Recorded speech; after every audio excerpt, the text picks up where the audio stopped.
Hey, it's your boy, the Laughing Guy. I'm at the airport waiting for a flight, so I said, why not do a story time? Met you in Houston, but you're from Atlanta. New York from Pennsylvania, something. Fuck, all I know is you hot and you know. So let me tell you about the last time I went to Paris and how I almost didn't catch my flight, although I did, and I was put in a very uncomfortable situation. So I fly standby, you guys. I love it. It's super cheap. All you need is a bag of Audacity packed and go to the airport and you're good to go.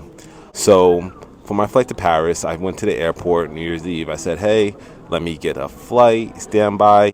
My ticket was super easy, let me tell you. All you have to do is go down to your airport, go to the desk, say, hey, I want to fly standby. They'll tell you what they have available. Then they'll give you the prices, super cheap, good to go. They gave me the ticket. They said, hey, you're person number 3 on the standby list. I said, awesome. So the way standby works, you guys, is you're kind of just waiting around the airport until kind of everybody goes through the line, everything is kind of processed, and you're kind of like the leftovers. So you kind of get a leftover seat. But because of that, you get a highly reduced ticket price. So that's how I can kind of travel for like kind of cheap. The words kind of are there because, you know. And also, you guys, this is not a guaranteed flight. So, yeah. That's why I said a bag of Audacity. So let me tell you about my last flight to Paris for New Year's Eve. I definitely wanted to party it up. So I get to the airport, get my ticket, go through security, all that good stuff. So now I'm waiting for the flight. So while I'm waiting for the flight, I'm doing things to entertain myself, like making YouTube videos and things of that nature. And they start calling the groups. And they're like, hey, if you're a military member, a special rewards member, have babies, come up first. Boom. All right, waiting. Guys, if you don't know, this is the most stressful time of the standby period because you don't know if you're going to get a seat or not, especially if you're not assigned a seat by this time. Sometimes they do assign you a seats before they start calling the sections, but 90% of the time they don't, and stress. Group 1, boom. Group 2, boom. Group 3, boom. Group 4, okay guys, this is where my heart starts to pounce because you're looking at the line. If it's a long line, you're kind of screwed. If the line is short, hey, this might not be a packed flight. Group 5 being called. So before they call Group 5, they say over a loudspeaker, hey, just letting everybody know you gotta have to check your bags past this point because it's a full flight. So I'm like, darn, a full flight. Boom. They call section 5. If you're flying standby, you walk up and you go, hey, are there any seats available? What are the chances of me getting on? So I did this. I woke up to my gate agent. I'm like, hey, what are the options of me getting on? And he said, hey, we go by the list. Guys, I don't know how the standby list works. You can see the standby list as soon as you get put on standby. I was number 3. Once they call Group 5, y'all, you see the other standby vultures go up to the counter and ask, hey, is there any seats available? That's because at this point, they'll let you know how many people have already checked on and what are the chances of there being an open seat by checking availability. So I walk up to the front. There's a lady literally arguing with the front desk staff because I guess she has a child, but her child was not registered or there was something wrong with the child and the child didn't have a seat, but the mom did. So the mom's arguing. She's just like, we need to be on this flight. We have to get home. Just going off. So I walk up to the gate agent. I'm like, hey, what are, the open seats available? So the gate agent says, hey, we have a couple of seats available. We have 2 open seats available. And then we also have this lady who's over here, but she needs a seat with her kid. So if she can't get a seat with her kid, there's nothing that we can do. I said, all right, I understand. So the gates close, let's say at 6:10. It is 6:05. The lady's still arguing. The guy at the gate is just standing there. Side note, I made a friend with this girl. Her name was Kathy. She was number 4 on the standby list, so she's one behind me. So we're over here just praying that somehow all 3 seats are open and we could somehow get on this flight. So the guys at the front desk is talking to us, and he's like, oh, there is a couple who didn't show up yet for the flight. If the couple doesn't show up for the flight, then you guys are golden. So we're like, yeah.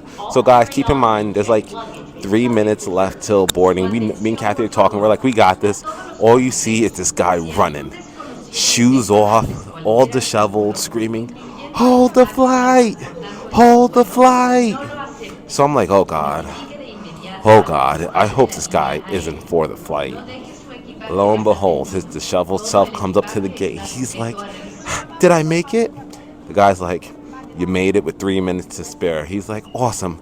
My wife is coming." The guy's like, "Listen, if your wife isn't here before the 3 minutes, we are closing this gate."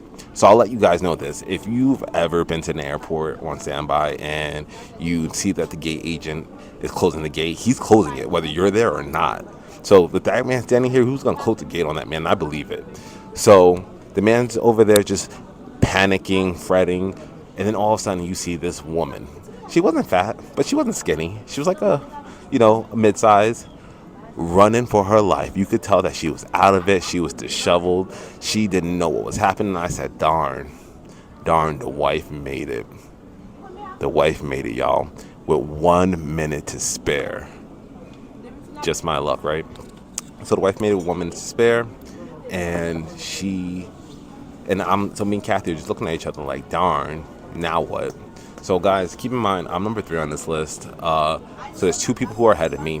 And now the couple came, there's only 1 seat available, and that 1 seat is for the lady with the mom. Well, with the baby. So the lady with the baby says, "You know what? I'm not getting on this flight. Get me on the next flight. Just give the seat to whoever." So they're like, "Okay, we'll put you on the next flight." So now they start going through the standby list, guys. Keep in mind number 3. So the first name is like Joe Smith. They're like, Joe Smith. So let me also throw this caveat. So there was a lady who stormed off as soon as the couple came. This lady stormed off. She just left. You could tell that she was upset. She was there waiting with us. She was like in the loop, but she wasn't talking. But she was just upset. So she left. So they called Joe Smith, first person. Second person, Twana Baker. I know for a fact that lady was Twana Baker, because there's no way you are waiting all the way to the end and then storming off pissed because you know that there's no way in. Again, because when the lady left, it was past the 1 minute. The gate should have been closed, all that. So we're like the very last again, guys. Very last people. Twana Baker. No Twana Baker. All right, person number 3. The laughing guy. I'm like, "I'm right here." They're like, "Awesome. Check my passport. Check my ticket. Let me on the flight." Awesome, gravy, guys. I'm doing a little dance. I'm going down the little Segway to the plane. I get on the plane, I see the flight attendant. I'm like, "Hey, I'm seat 33D. He's like, "Oh, awesome. Go to seat 33D. I know I'm a window seat, so I'm really excited about this, guys." So I get down into the plane, walking down the aisle.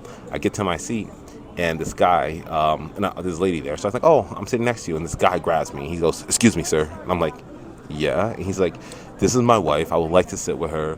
Is there any way we could switch seats?" So he had like an aisle seat in the middle. It's not the best seat, but hey, who am I to deny true love? I'm not going to break up a happy couple, especially on the plane. Hey, you want to join the Mile High Club? Do your thing. Sit with your wife. So I let him sit next to his wife. So I'm sitting next to this random girl. When I sit down at the seat, she's like engulfed in her iPad, like doing her thing. So I, get myself all comfortable. I have my little neck pillow, put on my neck pillow, and I'll be very honest. The flight took off. We started going in the air. The plane started shaking a little bit, and it put me right to bed, knocked out. So I knocked out, you guys. When I woke up, it was like 6 hours into this 8-hour flight to France. Tongue twister there. And when I woke up, the girl next to me had her head on my shoulder as if it was a pillow. She was slobbering on me and just really just knocked out. So I pushed her head off of me, kind of just got her off. And she kind of like switched positions for a second. The lady came with the food. I ate my breakfast because breakfast was scrumptious. And then the girl got right back comfortable and just like cuddled back on me. Hey guys, I'm like 6'3". I'm 250 pounds. I get it. I'm a big cuddly person. Cuddling up to me is fine. So I just let the girl sleep because I said, you know what? She's probably really tired. It's a long flight. We're about to land in like an hour. Like it's about to be over. Boom. So as I'm sitting there with this random girl sleeping on me, the flight attendant, puts on the light, says, "Hey, buckle up. We're about to land." So she wakes up.